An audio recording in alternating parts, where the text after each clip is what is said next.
আসসালামু আলাইকুম বন্ধুরা, রুহানি চিকিৎসালয়ে আপনাদের সবাইকে স্বাগত, আন্তরিক ভালোবাসা ও শুভেচ্ছা।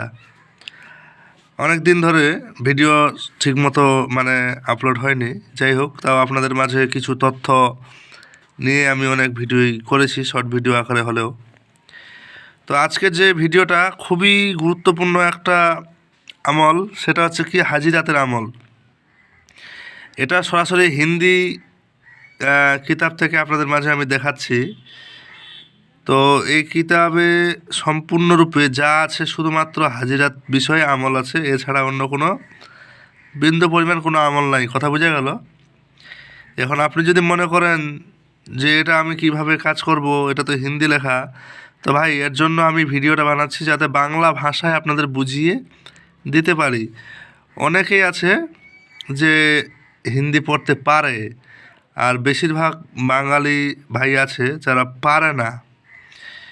তো সবার জন্যই এটা কার্যকারী হবে, এবং যারা হাজিরা নিয়ে খুব বেশি মাতামাতি পাগল এবং খুব বেশি ছুটাছুটি করছেন, তো আপনাদের মাঝে আমি এমন হাজিরাতগুলো নিয়ে আসছি যেটা আপনারা করতে পারবেন, যেটাতে আপনার কোনো সমস্যা হবে না, যেটাতে আপনি 100% ফলাফল নিশ্চিত পাবেন ইনশাআল্লাহ।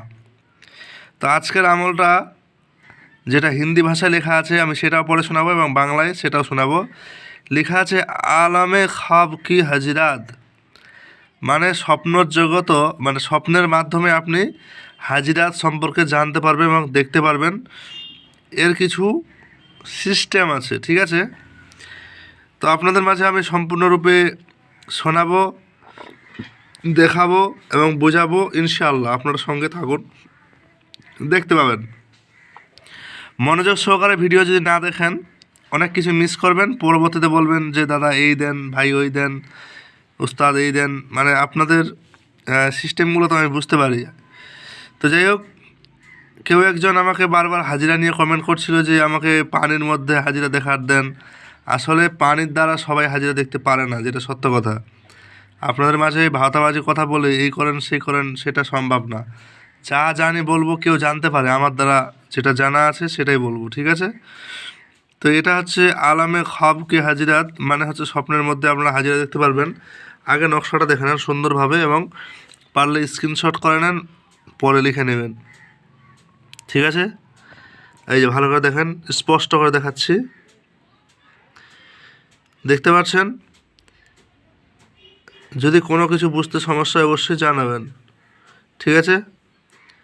আচ্ছা, এখন যে বিষয়টা আপনাদের মাঝে বলে শোনাবো সেটা শুনেন। এই নকশাটার একটা সিস্টেম আছে, নকশাটা কিন্তু লেখার একটা ফর্মালিটি আছে। আরবি নকশা কিন্তু ডান দিক থেকে বাম দিকে আসবে, যেমন বাংলা হোক বা ইংরেজি আর হোক বা হিন্দি, এই লেখা লিখলে আমাদের কি করতে হয়, বাম দিক থেকে ডান দিকে যায়, কিন্তু আরবিটা ডান দিক থেকে বাম দিকে আসবে, ঠিক আছে? যেমন এই যে প্রথমে লেখা আছে কফ, হা ইয়া আইন সৎ, আবার হা ইয়া আইন সৎ কফ, ঠিক এরকমভাবে আপনাদের লিখতে হবে। উপরে লেখা আছে যেমন বিসমিল্লাহির রহমানির রহিম, সম্পূর্ণ লিখবেন, এবং নিচে যা আছে সম্পূর্ণ লিখবেন, ঠিক আছে? এতটুকুই। আচ্ছা, এবার মূল জায়গায় যাওয়ার আগে একটা কথা বলে দেই, যারা চ্যানেলটাতে একেবারে নতুন, হ্যাঁ ঠিক শুনেছেন, যারা নতুন কিংবা যারা আমার ভিডিও নিত্যদিন দেখছেন অথচ সাবস্ক্রাইব করেননি, তারা অবশ্যই সাবস্ক্রাইব করে নেবেন, কারণ নতুন কোনো ভিডিও ছাড়লেই আপনারা যাতে দ্রুত দেখতে পারেন, আপনাদের মিস্টেক না হয়, সেই জিনিসটা ফলো রেখে আপনারা এই কাজটা করতে পারেন। আমি প্রতিদিনই একটা হলেও ভিডিও নিয়ে আসি, এবং প্রত্যেকটা কার্যকারী, যা আপনাদের সামনে এগোতে সাহায্য করবে ইনশাআল্লাহ। তো বোঝা গেল? এই যে দেখেন লেখা আছে हर तरह की कश्फ और हर तरह की खबर हासिल करने के लिए मदजी, আচ্ছা যাই হোক, আমি এটা বাংলায় বলে দিচ্ছি। মদজিলে কি নকশ, মানে এই নকশাটার নাম দিছে মদজিলে কি নকশ, एक कागज़ तहरीर करे करके अपने तकिए में रख कर और सूरह ফলাক। আচ্ছা, আপনাদের মাঝে বাংলাটা আগে শোনাই, হিন্দিটা হয়তো আমার একটু পড়তে সমস্যা হচ্ছে। এই নকশাটার নামটা উল্লেখ করা হয়েছে এখানে। তো এটা হচ্ছে আপনার যে কোনো ধরনের কাসব, মানে সমস্যা বা যে কোনো গভীর থেকে গভীর সমস্যা আপনার এবং যে কোনো কথা জানার জন্য, ঠিক আছে, এই হাজিরাতটা আপনারা করবেন। কিভাবে করবেন? অবশ্যই মেশক জাফরান কালি ব্যবহার করবেন এবং ভোজপত্র ব্যবহার করবেন, এটা আপনাদের জন্য উত্তম। অনেকে আমাকে বলেছে যে ভোজপত্র কেমন হয়, আমি আপনাদের মাঝে একটু দেখাই, জাস্ট একটু 1 সেকেন্ডের মধ্যে দেখাবো। দাঁড়ান, আপনারা ধরে থাকেন। এই যে ভোজপত্র দেখতে পাচ্ছেন, এটা অনেক জায়গায় অনেক রকমভাবে পাওয়া যায়। তো এটাই হচ্ছে ভোজপত্র, আপনারা খেয়াল করে দেখেন। এটাই হচ্ছে আপনাদের প্রয়োজন পড়বে। আচ্ছা, ভোজপত্র এবং মেশক জাফরান কালি, মুস্ক আর জাফরানকে গোলাপ জলে মিশিয়ে আপনারা কি করবেন, কালি তৈরি করে নেবেন এবং এটাতে লিখবেন এই নকশাটা সুন্দরভাবে, যেমন আছে তেমন। এবার এর কাজ কি, নকশাটা লিখবেন, নকশা লেখার আগে ও পরে 11 বার করে দরুদ শরীফ পড়ে নেবেন। এটা লাজমি, মানে এটা জরুরি। অন্যান্য নকশার কথা বলি না, কিন্তু এটাতে বলে দিলাম। আচ্ছা, এবার কাজ হচ্ছে আপনাদের কি, সূরা ফালাক কিন্তু পড়তে হবে 101 বার, মানে এটা হচ্ছে করে 101 বার সূরা ফালাক পড়ে আপনার ঘুমাতে যেতে হবে। আপনাদের মাঝে আমি দেখাই তারপরে কি আছে। এই যে দেখান, আপনাদের মাঝে দেখাচ্ছি। এই যে, তারপর সূরা ফালাক 38 মর্তবা পড়ে, और সূরা ফালাক পড়ে 38 মর্তবা পড়ে, हर মর্তবা आखिर में एक মর্তবা, মানে সূরা, আমার ভুল হলো একটা বিষয় বলতে, 108 বার না, এটা 38 বারই পড়তে হবে। তবে 101 বার যদি পড়েন সবচেয়ে উত্তম হবে। সূরা ফালাক, এবার সূরা ফালাক পড়ার পর এই যে লেখা আছে, আপনাদের মাঝে আরবিটা আমি দেখাই সুন্দর করে। এই যে আল্লাহুম্মা আরিনি কাজা ওয়া কাজা, আশা করি দেখতে পাচ্ছেন, স্পষ্ট দেখাই। যেহেতু সরাসরি হাত দিয়ে ভিডিও করছি তো একটু সমস্যা হচ্ছে হয়তো, দাঁড়ান। আশা করি একটু ঘোলা হয়ে যাচ্ছে। আচ্ছা, যাই হোক, সমস্যার ব্যাপার নাই, আপনাদের মাঝে আমি আবার দেখাচ্ছি। এই যে একটু সমস্যা হচ্ছে, হ্যাঁ, আশা করি এবার বোঝা যাচ্ছে, আশা করি ইনশাআল্লাহ।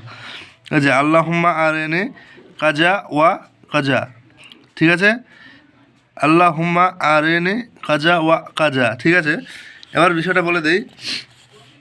এই যে দাঁড়ান, আপনাদের মাঝে দেখাই, না দেখালে বুঝতে পারবেন। এই যে নকশাটা আছে, ও ভুল হলো আমার, সরি, নিচেও লেখা আছে যে আল্লাহুম্মা আরিনি কাজা ওয়া কাজা, নকশার নিচে।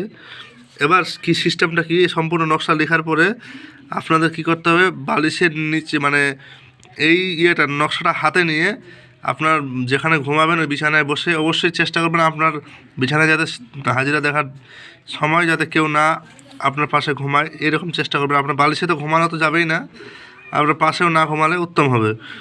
এবার কি করবেন, এই যে এটা সূরা ফালাক পড়বেন, কুল আউযু বিরাব্বিল ফালাক মিন শাররি মা খালাক ওয়া মিন শাররি গাসিকিন ইযা ওয়াকাব ওয়া মিন শাররি নাফাসাতি ফিল উকাদ ওয়া মিন শাররি হাসিদিন ইযা হাসাদ। এরকম পড়ার পর পড়বেন কি, আল্লাহুম্মা আরিনি কাজা ওয়া কাজা। এটা বলে আপনার যেটা জিনিস জানতে চান ওটা মনে মনে বলবেন। এইভাবে 38 বার পরে নকশায় ফু দিয়ে আপনি নকশাটা বালিশের নিচে রেখে আপনি ডান কাঁধ হয়ে শুয়ে পড়বেন। ইনশাআল্লাহ, আল্লাহর রহমতে আপনি হাজিরাটা সম্পূর্ণরূপে আপনাকে কেউ একটা জিন্নাত এসে বা একটা নুরানি কোনো একটা বিষয় এসে আপনাকে বলে দিয়ে যাবে ইনশাআল্লাহ। তো যাই হোক, আমার একটু কথা বলতে একটু সমস্যা হচ্ছে, তো আমলটা সম্পূর্ণ বলে দিলাম। ইনশাআল্লাহ আপনারা করে দেখতে পারেন, 100% ফলাফল পাবেন নিশ্চিত।